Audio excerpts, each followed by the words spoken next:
Incident Management and Preparedness Advisor for the 8th Coast Guard District located in New Orleans, Louisiana. Mr. Sam serves as the district's lead expert on Coast Guard operations and connectivity under the National Oil and Hazardous Substances Pollution Contingency Plan and the National Response Framework. He serves as the co-chair for Regions 6, 7, and 8 regional response teams and the regional chair for the Mexico-United States Joint Response Team. So without further ado, Mike Sam, please. So good morning, everyone. Thank you for coming here. Happy New Year. And for those Crimson Tide fans, congratulations on yet another national championship. For the Dogs, well, next year. But what a great game it was. So I'm going to stand here because we have people participating remotely, and I got a timer going, so we're going to get going. I got 20 minutes to cover this overview of Coast Guard as it relates to oil spill preparedness. This is kind of an outline overview of the topics that I'm going to be covering, and as Monica said, please jot down any questions, comments, or concerns, and we can address those at the panel discussion or later. All right, brief overview about the U.S. Coast Guard, if you're not aware. I won't get into the fact that we are one of the 5 armed services of the United States. We are the smallest. But here's how we are broken down. We have our headquarters at Washington, D.C. We have 2 area commands, one located in Norfolk or Portsmouth, Virginia, the other one in Alameda, California. And then we have 9 districts, 9 Coast Guard districts. And of course, I represent the 8th district here in New Orleans. This big block within the central U.S. Also, you see on this slide that we have one National Strike Force Coordination Center that's really focused on coordinating. They are the Strike Force Coordination Center oversees the 3 strike teams, one out of Fort Dix, New Jersey, the Atlantic Strike Team, the Gulf Strike Team in Mobile, Alabama, and the Pacific Strike Team in Novato, California. So those are a special team listed in the National Contingency Plan. Those are available to support any federal on-scene coordinator in response to oil, hazardous substance, weapons of mass destruction, any type of event, anywhere within the U.S. And we've also assisted other countries upon request. So that's just an overview snapshot of what the Coast Guard looks like globally. Specifically here in the 8th District, we have a diverse, vast area of responsibility. And I say that because if you look at that overlay over here at the top, it does include all or parts of 26 states from border to border. So all the way from North Dakota down to Texas and offshore 200 miles to the extent of our exclusive economic zone and our maritime boundary line with Mexico. So that's a lot of territory. We have the term within the 8th District, it's rivers to rigs. 3 distinct areas of operation. You have the Brownwater River System. You have, and that's the nation's highway. There's a lot of cargo, as you can see by the bullet points up there. A lot of cargo moving through the waterways. You have, of course, the coastal community where shipping coming in and out to the refineries, containers, and so on and so forth. And then you have, somewhat unique in the Gulf of Mexico, you have the Outer Continental Shelf, all that exploration and production for natural gas and oil. So a lot of unique, complex entities within the 8th District.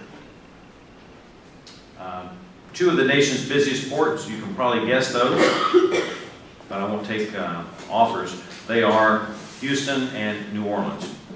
So those are the 2 top, but there are several others within the 8th District that are in that top 30 range. And the graphic at the bottom, that's just a little snapshot of the complexities of that offshore component with pipelines and structures. Okay, a little bit of breakdown. The work gets done at the captain of the port level within the Coast Guard for marine safety, and specifically for this audience, which is oil spill preparedness. So you have there 8 captain of the port zones throughout the Gulf of Mexico. 6 of those are within the 8th district. And I'll draw a little line here. Mobile, that's the boundary right there. Mobile over to the west is within the 8th district. And sector St. Petersburg and Key West, that's in the 7th Coast Guard district that's headquartered in Miami, Florida. So we do share the Gulf of Mexico with another Coast Guard district. And I'll talk about regional response team breakdown a little bit later. But that's where it's at. And we do have representation here from Captain of the Port Office. And let me just tell you, I'm going to focus on Captain of the Port and Federal On-Scene Coordinator because that is the topic of discussion. But I just want to let you know globally for the Coast Guard that the person in charge of that unit, be it a sector, like Sector New Orleans, or the Marine Safety Unit out of Homa, that they wear many hats. Captain of the Port, Federal On-Scene Coordinator, you've heard about probably. Others that you may not have heard about, equally important, is Federal Maritime Security Coordinator, Officer in Charge Marine Inspections, and of course they're the administrative head of their unit, either a sector commander or a commanding officer. So a lot of different hats depending on the specific roles, authorities, jurisdiction for any type of issue. So what are the national breakdown for oil spill and hazardous substances planning, preparedness, and response? It really is traced back to 2 documents, 2 laws. Clean Water Act, it has been updated by the Oil Pollution Act of 1990, and that was updated in August of 1990. And of course, the Comprehensive Environmental Response Compensation and Liability Act. Rolls off the tongue easier if you say CERCLA, or AKA the Superfund. So that covers hazardous substances. Those are the 2 breakdowns. So oil is oil, and hazardous substance is CERCLA. So those are the 2 national laws that govern the planning, preparedness, and response to any pollution incident within the U.S. And of course, those 2 laws are captured in regulation by the National Contingency Plan. And that is located in 40 Code of Federal Regulations, Part 300. 40 CFR, Part 300. That is your National Contingency Plan for all to see and view.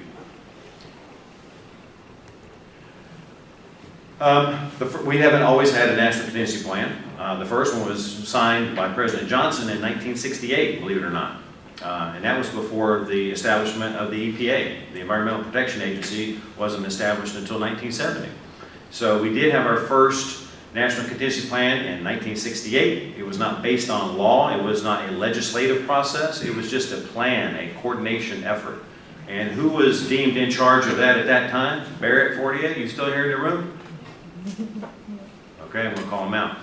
It was, believe it or not, the Department of the Interior. So,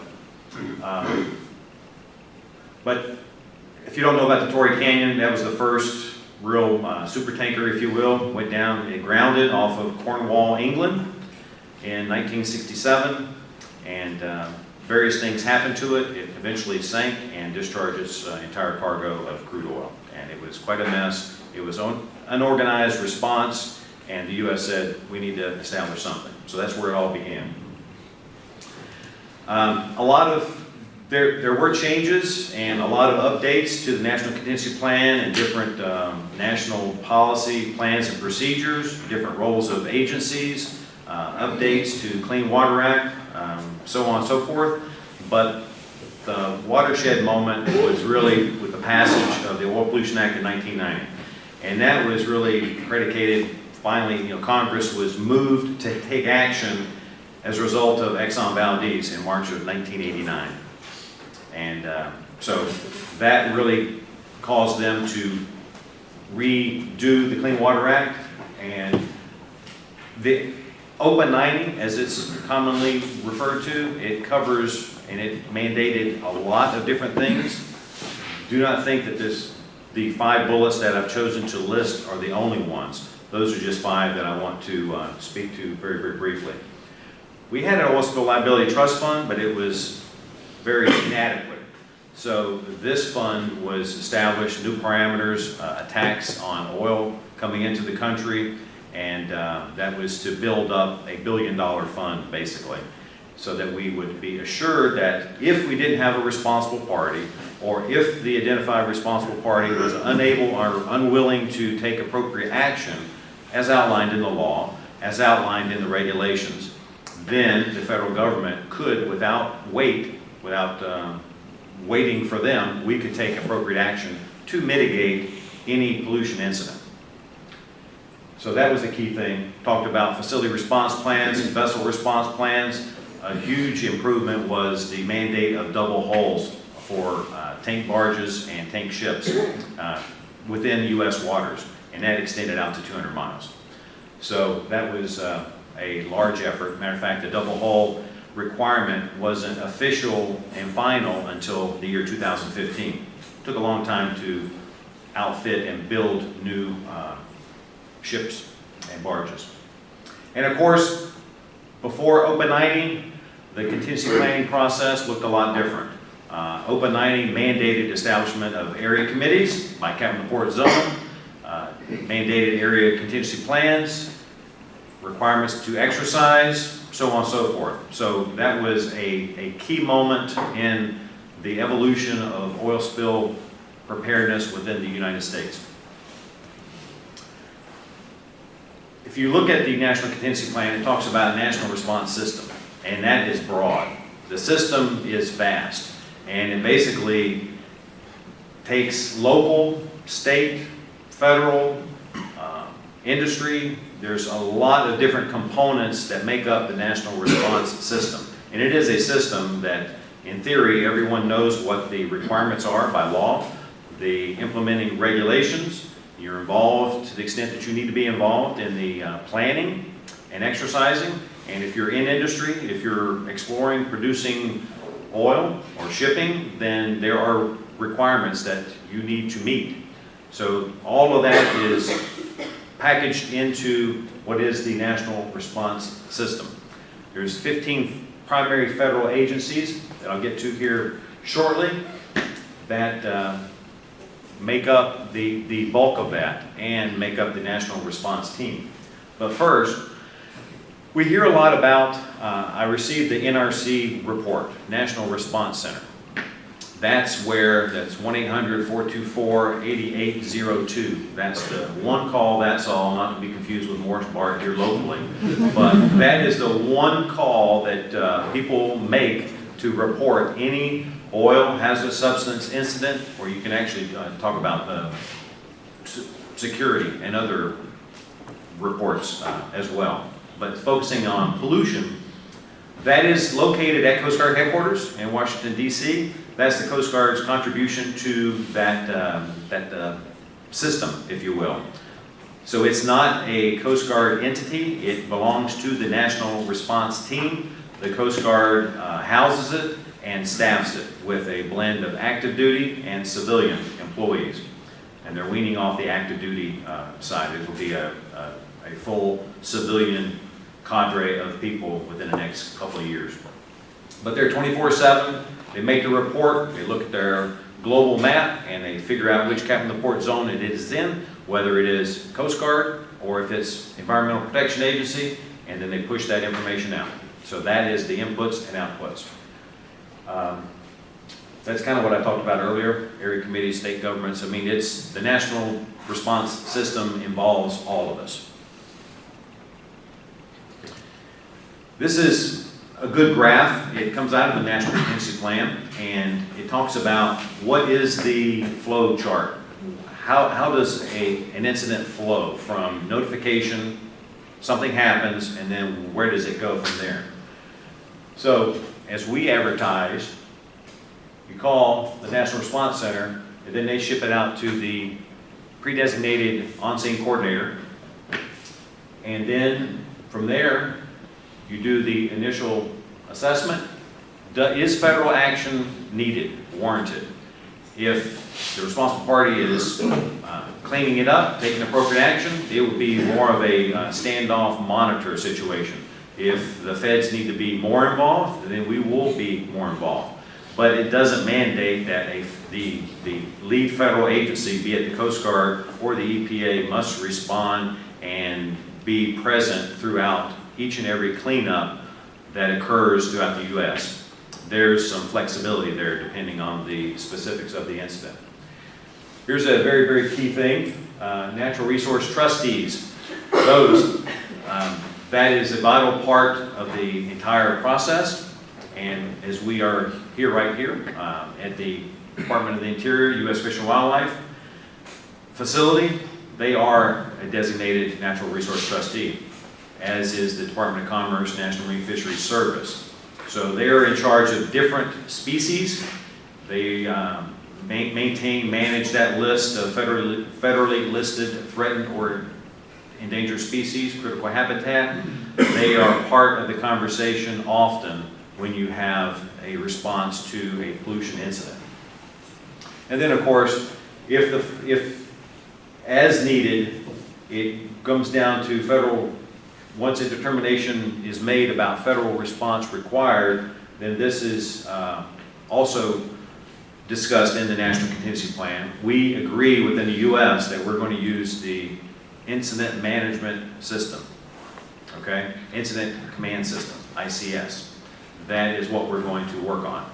And at its simplest component, it's comprised of the responsible party, the lead federal agency, be it Coast Guard or the EPA, and the state. And there can be more. It's not constricted to only 3, but those are the absolute minimum. And then you have access to special teams on the right, as I was talking about, strike teams, and there's many other teams listed in the National Contingency Plan. And you have support at your regional level, at the regional response teams, and on up to the national response teams, which I'll get to here momentarily. So those are the logos of the 15 federal agencies that make up the National Response Team. And for those of you that don't know, the National Response Team does not respond. To the contrary, they are in charge of overall national planning and preparedness policy and guidance. So that is the body. All are important, but there are some that I would advertise and tell you here today that are more important and more involved on a frequent basis. And those are, the National Response Team is led by the Environmental Protection Agency. They serve as the chair. The Coast Guard serves as the vice chair. And terms do matter, as you'll see later. Other agencies that are very key are the Department of the Interior. They have, I believe, 10 different bureaus that are involved, U.S. Fish and Wildlife being one. You've got the Bureau of Safety and Environmental Enforcement, which you will hear from later. You've got Bureau of Indian Affairs, and so on and so forth. There's several different bureaus, so the Department of the Interior plays a big role in the fact that they're a recognized natural resource trustee. Likewise, Department of Commerce, they have several different entities within them. NOAA, National Oceanic and Atmospheric Administration, they provide scientific support coordinators to the U.S. Coast Guard. So we have a long-standing 40-year history of working together. You have National Marine Fisheries Service that manages those waterborne species. So those 4 entities are involved, I would say, more often than not. But there are 15 federal agencies that do make up the National Response Team. All are important. Under the National Response Team, we have established regional response teams. And there again, they don't respond per se. They focus on taking the national policy guidance and taking a cut at that and improving it for regional applicability. So regional planning, preparedness, and providing assistance to federal on-scene coordinators during time of a spill, be it oil or hazardous substance. And that's the breakdown. So there are 13 regional response teams. Each one of those regions does produce and exercises on a regular basis their regional contingency plan. So There's one national contingency plan that is managed by the Environmental Protection Agency. They are the designated agency by the president to run that organization and those regulations. At the regional level, you have 13, and for the 8th Coast Guard District, if you look back at that, if you think back to that graphic earlier, we have 6, 7, and 8, and we have portions of 4, 3, and 5. So we have basically the whole Western Rivers watershed, Ohio, the Mississippi, Missouri, Arkansas River, all that inland waterways, that's all within the 8th District. So we have a lot. We have 6 of the 13 regional response teams that we are involved in. We have more of a leadership role in 3. Those are 6, 7, and 8. Key thing within the regional response teams are you have a standing team. That's in. All right. I'm going to wrap it up here. You have a standing team and an incident-specific team, depending on the situation. This here just shows you an overview of how it all works together. You have your National Contingency Plan, regional area contingency plans. That's where the work gets done and fed in by facility response plans, vessel response plans, state and other federal plans. All that filters into the area contingency planning process. And one thing that we have is international plans. We have a joint contingency plan with Mexico, our neighbor to the south. So that's how it all works. Not to be confused with the National Response Framework, which is over here as well. They can coexist. Regional contingency plan, I just want to put this one plug in, that there are regional contingency plans established. There are numerous area contingency plans developed and exercised, but in the inland zone, it's broken up that the EPA is the predesignated federal on-scene coordinator within the inland zone, and the U.S. Coast Guard captain of the port that's assigned, they are the predesignated federal on-scene coordinator for the coastal zone. Where that boundary is developed through the EPA and the Coast Guard and is listed in the regional contingency plan. It also oftentimes is followed up with a memorandum of agreement. But in the inland zone, you may not have an area contingency plan as you would see in a coastal area. Unless you have an identified area contingency plan, then the regional contingency plan serves as your area contingency plan. And the regional response team serves jointly as your area committee. That's a nuance that, unless you've done time within the Western Rivers, solely within the inland zone, you would not necessarily understand that.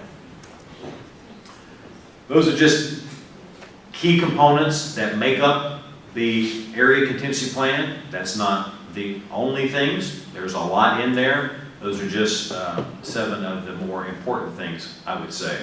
And that comes from law. I talked about our Mexis plan, and we're currently working on an update to our Mexis Gulf Annex.